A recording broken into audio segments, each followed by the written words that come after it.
నా మిత్రులు ఆంధ్రప్రదేశ్ ముఖ్యమంత్రులు చంద్రబాబు నాయుడు గారిని కూడా ఇన్వైట్ చేయడం జరిగింది. ఆ లెటర్ మీకు మీడియా గ్రూప్ లో పెట్టడం జరుగుతుంది. అక్టోబర్ 2న లాస్ ఏంజలస్ కాలిఫోర్నియాలో గ్లోబల్ పీస్ ఎకనామిక్ సమిట్ కి ఇక్కడ నుండి ఎంపీలు వస్తున్నారు. అలాగే ప్రపంచంలో ఉన్న 197 దేశాల్లో అనేక దేశాల ప్రెసిడెంట్స్, ప్రైమ్ మినిస్టర్స్ ఈ ఎకనామిక్ సమిట్ కి ఆల్రెడీ మద్దతు ఇస్తున్నారు. వారు కూడా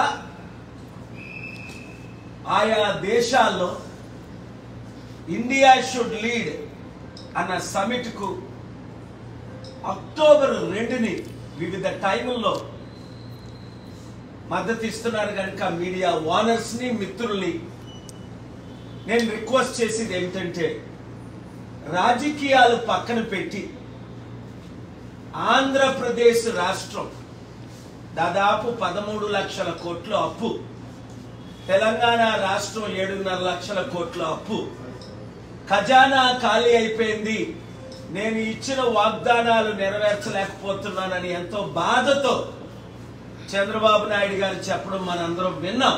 అసెంబ్లీలో చెప్పారు, ప్రెస్ మీట్లో చెప్పారు, బయట చెప్పారు. కానీ ఆ ఖజానాని నింపడం ఎలాగా,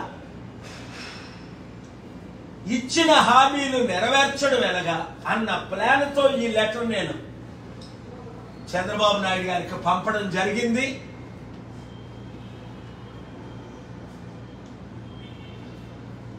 సుప్రీంకోర్టు ఆఫ్ ఇండియా చంద్రశూడ్ గారు ఇచ్చిన నోటేషన్ మనం చూసాం. ఎంతమంది రాజకీయ నాయకులు ఇన్ని కేసుల్లో ఉండి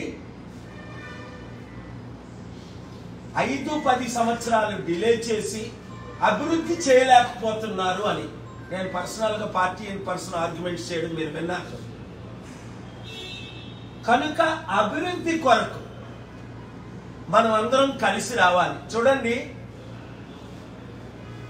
ప్రెసిడెంట్ ఒబామా అమెరికాలో హిలరీ క్లింటన్ 2008లో ఘోరంగా తిట్టుకున్నారు. అతి నేరో మెజారిటీతో ఒబామా గెలిచారు. ఎలక్షన్ అయిన తర్వాత నేను ఒబామాకు మద్దతు ఇచ్చాను, మీరు చూశారు. అప్పుడు ఆ తర్వాత నేను ఒబామాకి ఇచ్చిన సలహా ఏంటి, Hillary Clinton secretary of state చేయండి, కలిసి పని చేయండి, రాజకీయాలు అయిపోయి.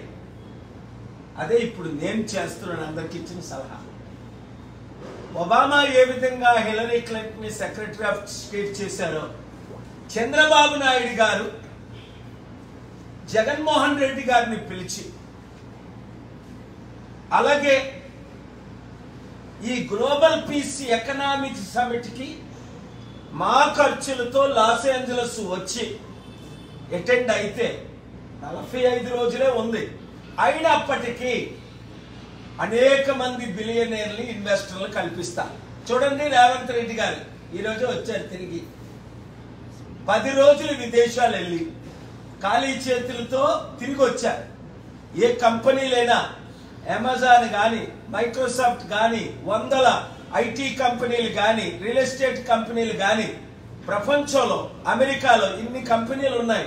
ఆయన తిరిగి వచ్చారు, కానీ ఏమైనా ఇన్వెస్ట్మెంట్స్ వచ్చాయా అంటే లేదు.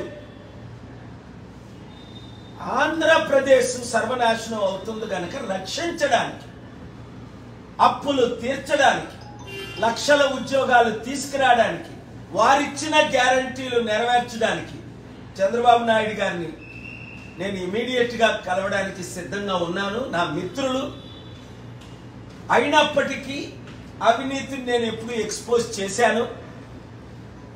పొలిటికల్ గా ఇప్పుడు నేను ఆయన కలవట్లేదు, ఓన్లీ గ్లోబల్ పీస్ సమిట్ కి ఇన్వైట్ చేయడానికి. ఈ సమిట్ ద్వారా రాష్ట్రానికి అభివృద్ధి, నిరుద్యోగులకు ఉద్యోగాలు, 100 కంపెనీలు. అలాగే నిన్న ఏపీ హైకోర్టు చీఫ్ జస్టిస్ ముందు నేను మెన్షనింగ్ చేసి, అయ్యా మాకు స్పెషల్ స్టేటస్ ఇస్తానని అప్పుడు మన్మోహన్ సింగ్ గారు అన్నారు. సోనియా గాంధీ గారు అన్నారు 10 సంవత్సరాల క్రిందట బైఫర్కేషన్ చేసినప్పుడు, అప్పుడు home minister, finance minister former Chidambaram గారు అన్నారు, నరేంద్ర మోదీ గారు కూడా 10 సంవత్సరాల క్రిందట వాగ్దానం ఇచ్చారు. ఇది చట్ట ప్రకారం వాగ్దానాన్ని ఫెయిల్ అయ్యారు అని నేను ఏపీ హైకోర్టులో స్పెషల్ స్టేటస్ కేసుకి ప్రిపేర్ చేసి ఫైల్ చేస్తే, doctor Paul you have the fundamental right, నేను ఆర్డర్ అడిగా, ముందు ఫైల్ చేసి లెట్ మీ హియర్, లేదు సార్ మీ కోర్టు టైంని వేస్ట్ చేయను అంటే, honourable chief justice no you have the fundamental right. నిన్న ఉదయం 10:30కి కనుక స్పెషల్ స్టేటస్ వస్తే ట్యాక్స్ ఫ్రీ ఇన్కమ్స్ ఇంకా ఎక్కువ వస్తాయి. కనుక దయచేసి మీడియా మిత్రులు, నాకు రాజకీయంగా మీరు మద్దతు ఇవ్వలే, ఎప్పుడూ ఇవ్వలే. 2009లో కంటెస్ట్ చేద్దాం అనుకున్న ఇవ్వలే. 2014లో చంద్రబాబు నాయుడు గారికి, మోదీ గారికి సపోర్ట్ చేసినప్పుడు మీరు బాగా మద్దతు ఇచ్చారు. 2019లో ఇవ్వలే, ఇప్పుడు ఇవ్వలే.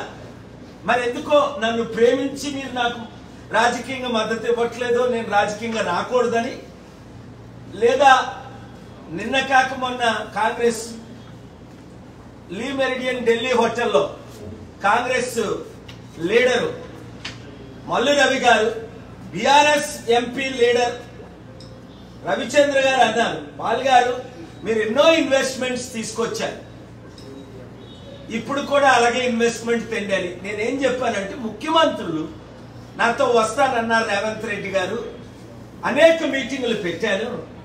Amazon CEO Jeff Bezos, Elon Musk CEO Warner, Tesla, అనేక కంపెనీలకు ఓనర్, మనం కలుద్దాం, 1 వీక్ ఆస్టిన్ వెళ్దాం, శాన్ అంటోనియో వెళ్దాం, డాలస్ వెళ్దాం, న్యూయార్క్ వెళ్దాం, లాస్ ఏంజలస్ వెళ్దాం, బే ఏరియా వెళ్దాం అని మాట ఇచ్చి జనవరి నుండి ఇప్పుడు వరకు రాలే. ఇప్పుడు ఆయనకు అర్థమైంది, ఇంకెన్ని ట్రిప్లు వేసినా రాజకీయ నాయకులు ఎవరు నమ్మట్లేదు. చంద్రబాబు నాయుడు గారు ఇక్కడ కౌన్సిలర్ని కలుస్తున్నాడు.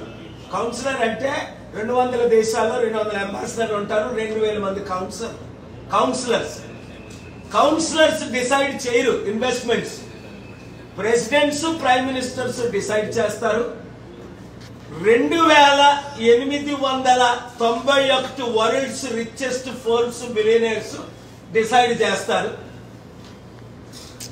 Hollywood main actors, directors, producers మద్దతు నాకుంది, మీకు తెలుసు, మీరు చూస్తారు.